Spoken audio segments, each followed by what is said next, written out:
অভিষেক বন্দ্যোপাধ্যায় কিছুদিন আগে দিল্লিতে গিয়েছিলেন নির্বাচন কমিশনের যে দপ্তর, সেখানে মুখ্য নির্বাচন কমিশনার জ্ঞানেশ কুমারের সঙ্গে তিনি দেখা করেছেন এবং সেখান থেকে বেরিয়ে তিনি অভিযোগ করেছেন জ্ঞানেশ কুমার তার সঙ্গে খুব খারাপ ব্যবহার করেছেন, ঝগড়াঝাটি করেছেন, আঙুল তুলে তার সঙ্গে কথা বলেছেন। অভিষেক বন্দ্যোপাধ্যায় এই অভিযোগ করেছেন।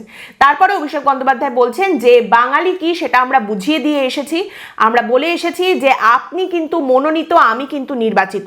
বাঙালি কি সেটা দিল্লিতে আমরা বুঝিয়ে দিয়ে এসেছি, এরপর মমতা বন্দ্যোপাধ্যায় যাবেন। এইখানেই একটা ছোট্ট প্রশ্ন, অভিষেক বন্দ্যোপাধ্যায় এত বড় নেতা যার জন্য এত এলাহি আয়োজন করা হচ্ছে গোটা পশ্চিমবঙ্গ জুড়ে, তিনি তো দিল্লিতে গিয়ে বুঝিয়ে দিয়েই এসেছেন বাঙালি কি, তাহলে এরপর আবার মমতা বন্দ্যোপাধ্যায়কে যেতে হবে কেন? এর আগে অভিষেক বন্দ্যোপাধ্যায় দিল্লি গিয়েছিলেন একটা আন্দোলন করতে 100 দিনের টাকা আদায় করার জন্য, সেটাতেও বলা যেতে পারে যে একটা সেই পলিটিক্যাল স্টান্টবাজি ছিল, কারণ তিনিও জানতেন কেন্দ্র টাকাটা দেবে না। তারপর ফিরে এসে তিনি বলেছিলেন যে আমরা গেলাম, লড়াই করলাম, তারপরেও কেন্দ্র কিন্তু টাকাটা দিল না, দেখুন আমরা দিয়ে দিচ্ছি।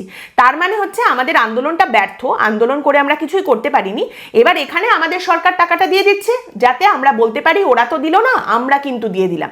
এবার নির্বাচন কমিশনারের কাছে যাওয়া, নাগরিকত্ব, এই সমস্ত কিছু নিয়ে যদি বলতে হয়, তাহলে কেন্দ্র যখন নাগরিকত্ব দিচ্ছে না তখন তৃণমূল কংগ্রেসই দিয়ে দেবে, এইটা বলার মতো কোনো জায়গা তো এখনো পর্যন্ত তৈরি হয়নি। তাই এরপরে গল্পের গরু আবার কোন গাছে ওঠে সেটা দেখার জন্য আমাদের অপেক্ষা করতেই হবে।